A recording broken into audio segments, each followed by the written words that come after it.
Sadgurunath Maharaj Ki Jai, and welcome to Jagadambe Reads the Holy Books of India, Mahabharata 554. As you may remember, Bhishma was telling Yudhishthira that righteousness was the highest purity. Yudhishthira, when should one practice dharma? When should one acquire artha? When should kama be indulged in? Bhishma, the first part of one's life is the time when wealth should be earned. Righteousness should then be practiced, and the enjoyment of pleasure comes later. All this with the special observance that one should not attach oneself to any of these. The end and aim of people should be moksha. Yudhishthira, which is the tirtha of the greatest purity?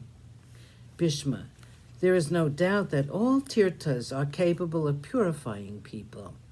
But the best of all tirthas, which is capable of purifying people, is truth. One should bathe in the tirtha called the mind, which cannot be fathomed, which has no stain, and which is pure. This tirtha has truth for its waters, and the lake of the mind is made up of understanding. Once a person bathes in this Manasa Sarovara, they become heirs to sincerity, gentleness, truthfulness, compassion, self-restraint, and tranquility. Yudhishthira, who is the true friend of a person?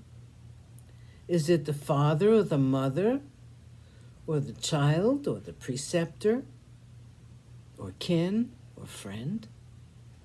When one dies, the body has to be abandoned like a piece of wood or like a clod of earth. Who is the friend who follows a person to the next world? Bhishma, one is born alone and dies alone. Alone people come into this beautiful world, and alone must go when they leave this world. No one has a single companion in their march through this incident called life.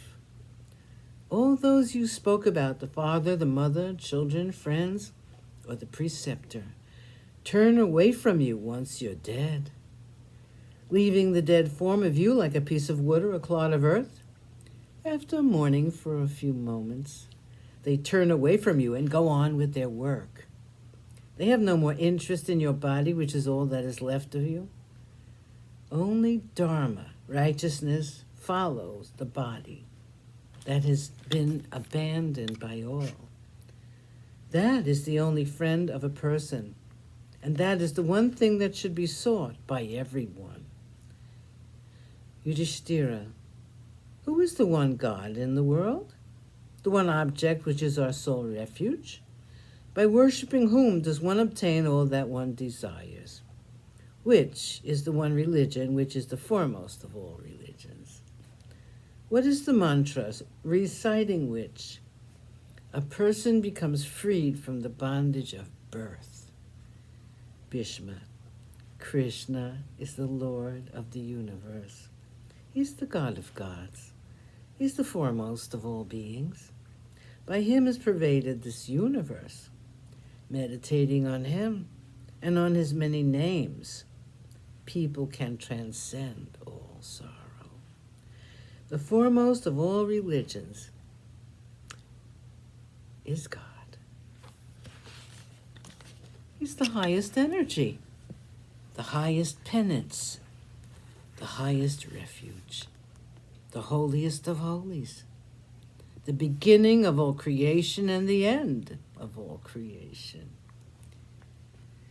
God is the eternal Brahman. Surrender yourself to him and you will be one with him, with Krishna, the Lord of the past, the present, and the future, the Supreme Soul. The days of instruction were over. Bhishma said, "My child, I taught you all that you wanted to learn. Go back to your kingdom and begin your rule.